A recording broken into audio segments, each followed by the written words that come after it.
A very good evening to all of you. Today we will discuss about oogenesis. So the formation of gametes in the ovary is termed oogenesis.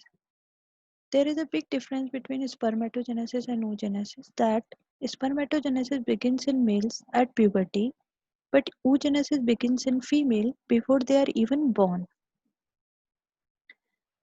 So there are certain primordial germ cells present in the yolk sac.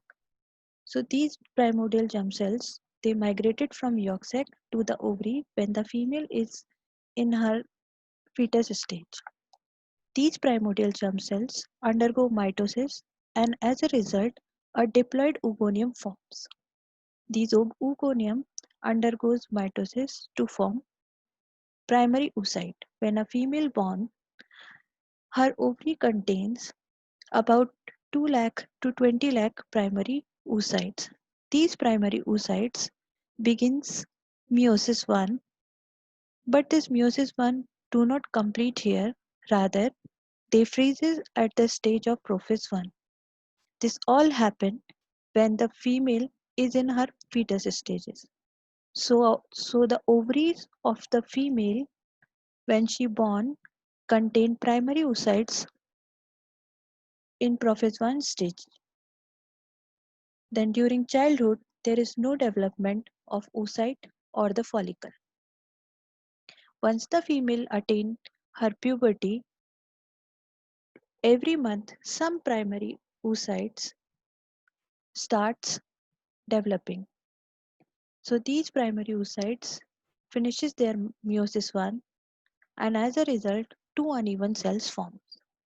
The bigger one is known as secondary oocyte and the smaller one is known as first polar body.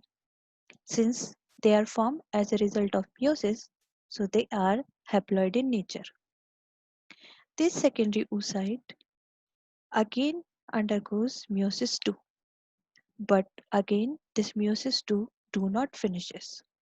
At the time of ovulation, this secondary oocyte in the meiosis 2 stage.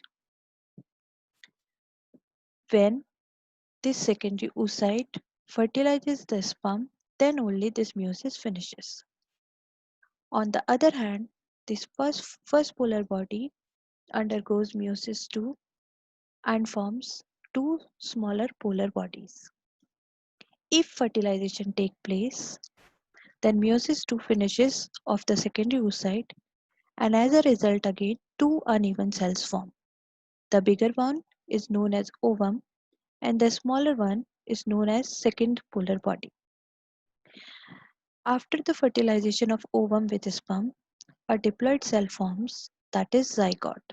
This zygote then go undergo various developmental stages and develop into a